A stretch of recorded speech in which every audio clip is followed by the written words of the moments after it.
Good morning, hello, and welcome. It is another episode of today's Antidote.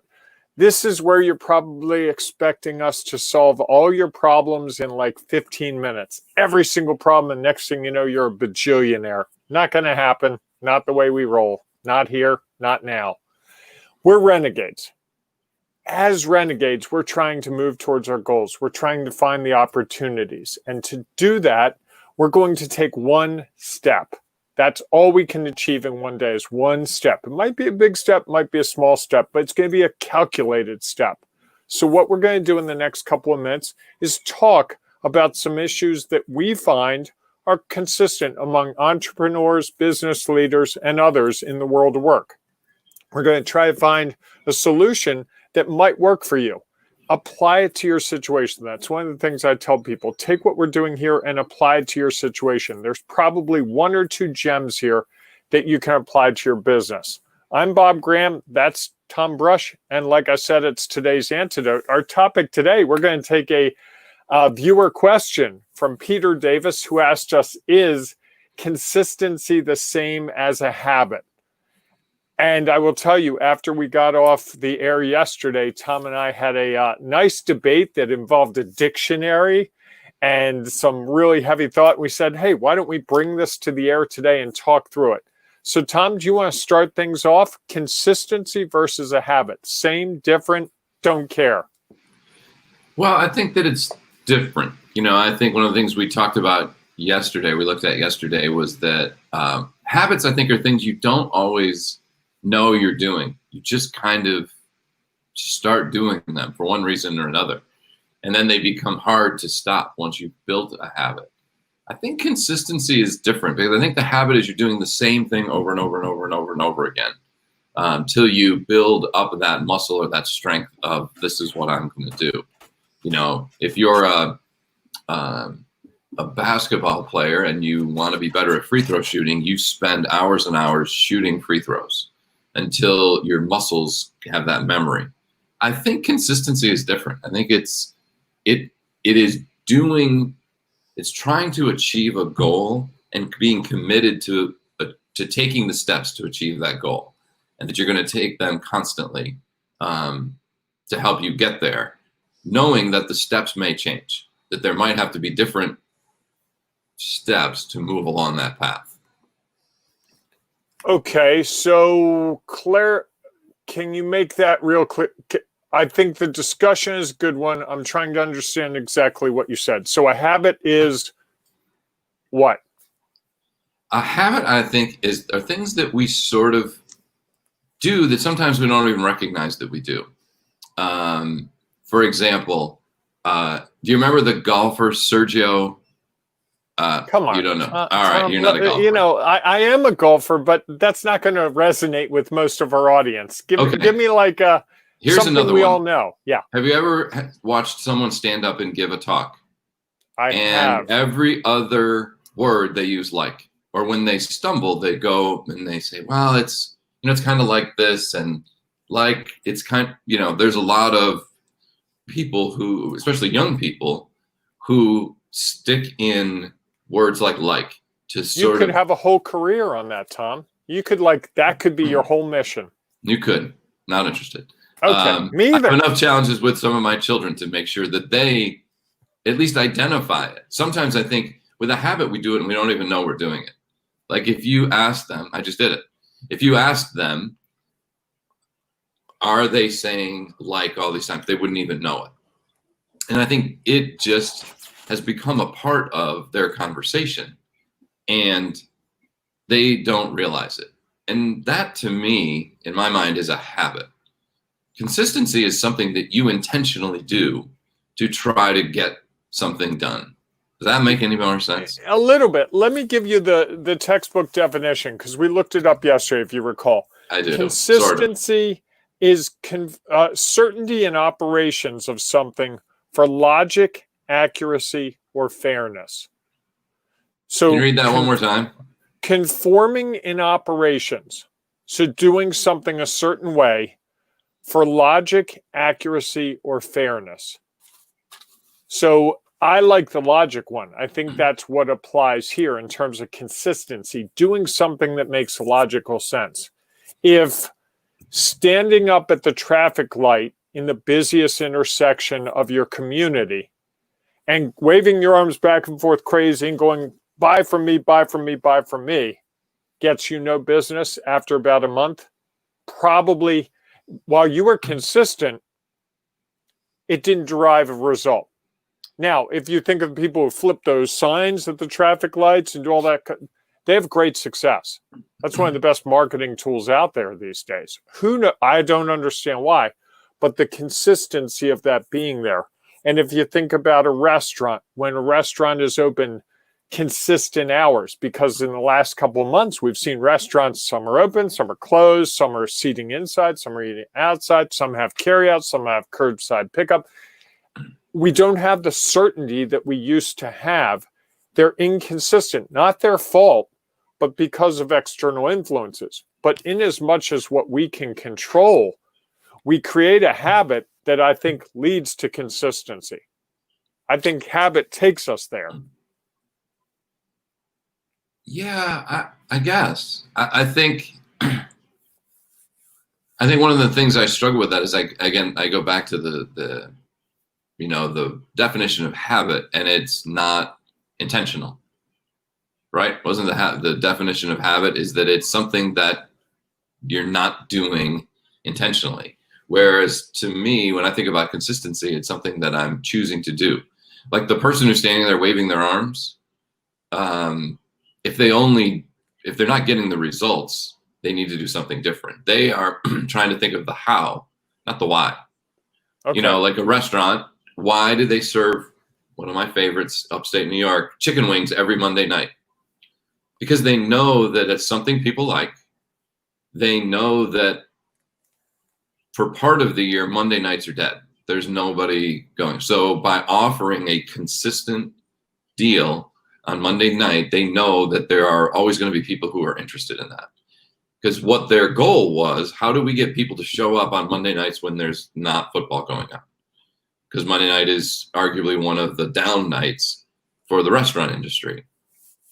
So they created a consistent plan to drive people there.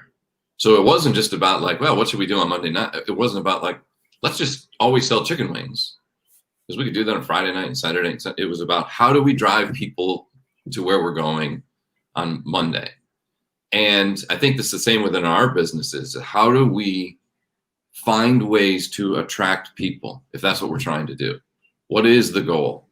And I think that's what marketers have tried to do, and why the people who are the spinny people that stand out of the side of the road with a sign. Spinny people. That's what their kids call them. Like, oh, there's a spinner. But I think what have you ever wanted to go do that? No. Desire. Gee, I would love to do that. I'd be bored in, headset, dancing. It's all I need in a day. It would be fun for a day, I think. Tom, can you see the comment? I see a comment from Carol that says, I just bought this book, many great recommendations, so I had to do it. Do you know what book she's talking about? I do not. I saw she posted that. We did this thing where even though we are consistent every day, maybe not everybody remembers. And so we tried to announce and remind people that we were going to be going live. And I think her comment came up as a part of that. Okay. Actually, that's not true. Somewhere, if I went back, I could find what the book was. Okay. I was just curious. Maybe it was the dictionary. I would say there's some great recommendations in the dictionary if you ever get a chance. I know I'm a big dictionary fan. And Tom, I know the world is waiting to know this. You're from upstate New York. How do you like your wings? Mild, extra crispy. The only way to have wings. Okay. All right. Mild. Okay. And absolutely. do you dip them in blue cheese? No. No. Okay. No, which means that, most people probably do that, but I once sat at a table at a restaurant where someone ordered like as hot as you could get, they could make them. Uh-huh. And I was on the opposite end of the table and my eyes were watering. And I'm like, I've had hot wings. Why do I want to burn my mouth? So I've understood that. I like to enjoy a lot of wings. I don't do it as much as I used to. But when I could sit and eat a lot, and I could do it regularly. I was pretty consistent about how many I could eat. Nice. And the only way there I are could, people out there right now, Tom, going, he finally got him to open up. Who knew that the portal to information about you was wings? upstate New York guy, it's all about the wings. And I realized that if I Founded had in them really Buffalo, right? hot, what's that? Wings weren't they Buffalo wings were founded in Correct. Buffalo, right? But Chicken wings were founded in Buffalo. No, I don't know that chicken wings were founded, but the idea of I think creating God them had spicy, something to do with that. probably. But I think what I realized that I don't like them spicy because I could only eat a few, and my mouth would be hot, and I'm like, that's not enjoyable. If I want to be able to eat more, I need to find a way that I like to eat them and eat as many as I could. I know there's at least one person going, he has completely forgotten the topic. You have gotten him completely off topic and onto wings. No, and we're talking about consistency. Here, I found the title of the book. Oh, great. So Carol's is, it's called Atomic Habits, Tiny Changes, Remarkable Results, an easy and proven way to build good habits and break bad ones. Okay. Nice. I like that. Yeah. I'm going to have to check that out. I love a good business book on the weekend to just. Oh, just so anybody knows, it's by James Clear. We don't know James, so we're not promoting James's book. We are promoting his book. We're just not. We've never read it, so we're correct. It's a soft endorsement for now, but I'll try to read it and get back to you about it. Yes. So Tom, tell me real quick: is there something you do consistently in your business that's derived some benefit lately? Yes, I think. Well, today's Antidote is one thing that we do That's consistently. The other, I think, is that I said that derives benefit. Oh, okay. Well, I think there's a couple things. I've started to learn the value of consistency. So LinkedIn posting has been one of the ones that I've done recently that has created more awareness and engaged me with more people. And again, it's not just posting, it's figuring out what was I trying to achieve with it. And then going back and, well, okay, if that's what I want to achieve, how am I going to do that? And how do I become consistent in it? I said the other thing that I do is every month, usually on the 14th or very closely to that, I send an update of my goals to my coach. And that consistency has allowed me to stay focused on what are the things that I need to do to get to where I want to be. So I think those are two things. And at one point, I figured out the key metrics to help people and organizations move along and stuck to those metrics, and whether it's the metric, and they're a little bit different. Like I help a lot of people build together a fundraising plan or a strategic plan, and we follow the same steps. It's a consistent step. Even though the information is very different for every organization, the steps are consistent to help us get to where we want to be. And I think so those are a couple of examples. Okay, no, those are great. And I'm glad they all weren't marketing, because sometimes I feel like we fall into the trap of most consistency is in marketing. And I was trying very hard to think of examples outside of it. But you were talking about your success path, right? Your 7 steps that take you through. And you use it consistently, and it provides you comfort and support as you go through it. And I remember when you started to build it and it started to work, and it was exciting to hear you say, hey, it worked in this case, it worked in this case, it worked in this case. And so far, to my knowledge, you haven't had a case where it doesn't work, which is double negative. So let me say it differently. You've always had success whenever you've applied it. Yes, and what I found was that I initially thought this was just a success path for fundraising plans, because that's the reason I created it or thought about it. But as I went through it, I was like, well, this is kind of to put together any plan. These are the things that I believe you need to do, the steps you need to take to understand where you are and what you want to do and what's worked and what hasn't, and what opportunities does that provide, and then what are the goals and plans and how we're going to evaluate. So it's the interesting thing, though, is while that plan is consistent, the information gathered from every organization is completely different, or every individual, because they all have different data, knowledge, awareness of what they're doing, and they're not all trying to achieve the same thing. And so sometimes while the steps are consistent, the information and some of the actions we need to do within those steps change because not everybody is doing the same thing. Okay. Would you be willing to share that with the people in the Ring of Renegades? Absolutely. I will post that success path there. So if you are not in our Ring of Renegades Facebook group, you will not have access to Tom's success path, which he's going to post in there today. Yeah.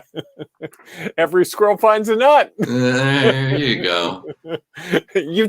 I had a beautiful little appeal to get people to weave in there, and you had to call attention to it. I'm doing like Picasso here, and you're going, look at the stroke. Look at the back. Well, isn't that part of it? No, the fine art. You look at the whole. You ruined it for me. As I was saying, though, if you would like to get your hands on Tom's success path, which is a major piece of the steps that you need to do to make something happen, whatever it is, I will tell you, I've used it. Tom and I have used it together. We've tested it. He's worked with it extensively with a number of individuals and groups. It's a really valuable tool. If you want to get your hands on that and you have not joined our Ring of Renegades Facebook group, it's free to join this group. You need to get in that group. Tom's going to post it today. So the first thing you'll see when you get in that group, boom, there, right at the top, Tom's success pathway. It'll open doors to you. It'll give you a process. It'll give you some consistency as you're developing whatever it is, whether you're coming back from being off for the last 2-3 months and you're trying to figure out your way back into the situation. If you're trying to build something new, if you're trying to change things up, whatever it is, Tom's applied it in all those situations, and I've watched him do it, and it's worked in all those cases. So again, that's the Facebook Ring of Renegades group. Ask for it by name, which I always think is funny because how else could you ask for something? But you can search it on Facebook. You can private message Tom. You can private message me. We'll get you in there. Well, Tom, what's today's one antidote? The one thing we can do. The one thing we can do, I think, apply it to your success path. Come on, hammer it. To your success path. Okay. Well, I think that in talking about creating it to consistency, and, it can become a habit, is how do you evaluate your goals? How are you ensuring that you set these goals at some point? How are you coming back and sort of taking a look at them and identifying where are you at? What are the changes you need to make? And how are you going to move forward to achieve the goals you want to achieve? I think that is everybody sets a lot of goals. People forget to go back regularly and say, well, what is my progress to those goals? So that I can figure out if I need to make changes to what I am doing. Okay. I'm going to make it super simple. Every day you make it super simple, which I love. Get Tom's success path. Thanks. Go to our group, join our group. If you're already in the group, look for it in the next little while and look at that success path. It sounds really simple. And it really is. It really gives you step-by-step what you need to be thinking about, whether you're a nonprofit, whether you're a for-profit, whether you're building something new or you're trying to tweak what you have. What I haven't told Tom before is I've actually used it for a couple of things without even telling him, and it's worked in every case. So that I'm going to keep it super simple today. That's in the Ring of Renegades. Folks, it's been a great morning. We will see you tomorrow morning at 8 a.m. Eastern. Until then, have a great day. Everybody go out and make it a great day, and we will see you again tomorrow morning.